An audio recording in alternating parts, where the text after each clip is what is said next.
Me käytettiin just 50 tonnia meidän uuden firman starttaamiseen, ja nyt soitetaan vittuilupuhelimeen ja kysytään, mitä mieltä se on meidän liikeideasta. Haluatko normaalia, keskirankkaa vai tosi rankkaa vittuilua? Mä haluan rankkaa vittuilua. Meillä on semmonen applikaatio, että sieltä saa semmosia etuja, eli voi mennä syömään vaikka, tiedätkö, puoleen hintaan. Eikö se ole huikea juttu? Puolen hintaan syömään? Voi vittu Vili, sä oot kyllä ihan pihalla kuin lumiukko. Luulitko sä tosissasi, että mä olisin vaikuttunut jostain vitun alennuskupongisovelluksesta? Mun elämänkokemus on 60 vuotta.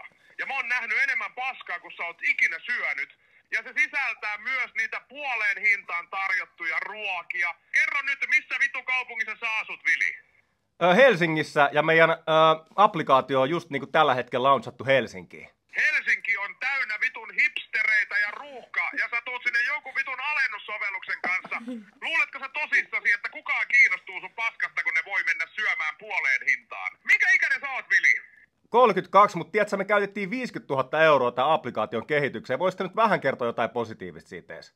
Sä oot vieläkin niin vitun nuori, että sä et edes tiedä, mitä helvetin paskaa sä oot tekemässä.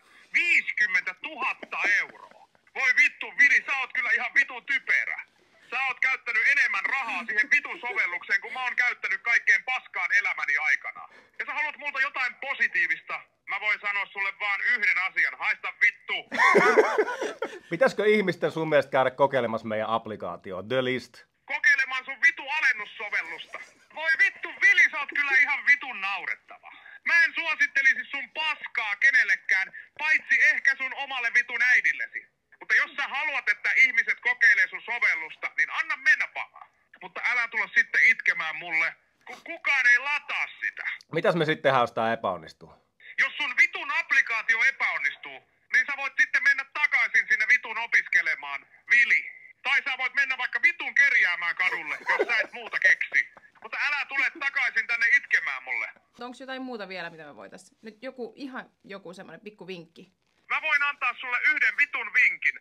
Lopeta se vitun sovellus paskapuhe ja mene takaisin sinne vitun kerjäämään kadulle. Kerro meidän katsojille, miksi niiden pitäisi ladata meidän sovellus. Kuuntele nyt tarkkaan, Vili, koska mä sanon tän vaan kerran. Jos sä haluat, että ihmiset lataa sun vitun alennussovelluksen, niin kerro niille, että se on niin vitun typerä, että se saa ne nauramaan. Tai kerro niille, että se on niin vitun hyödytön, että se saa ne miettimään omaa elämää. Meidän alennussovellus on niin typerä ja hyödytön, että saa sut nauramaan ja miettimään sun omaa elämääsi, joten käy tsekkaa The List Official -appikaupoista nyt.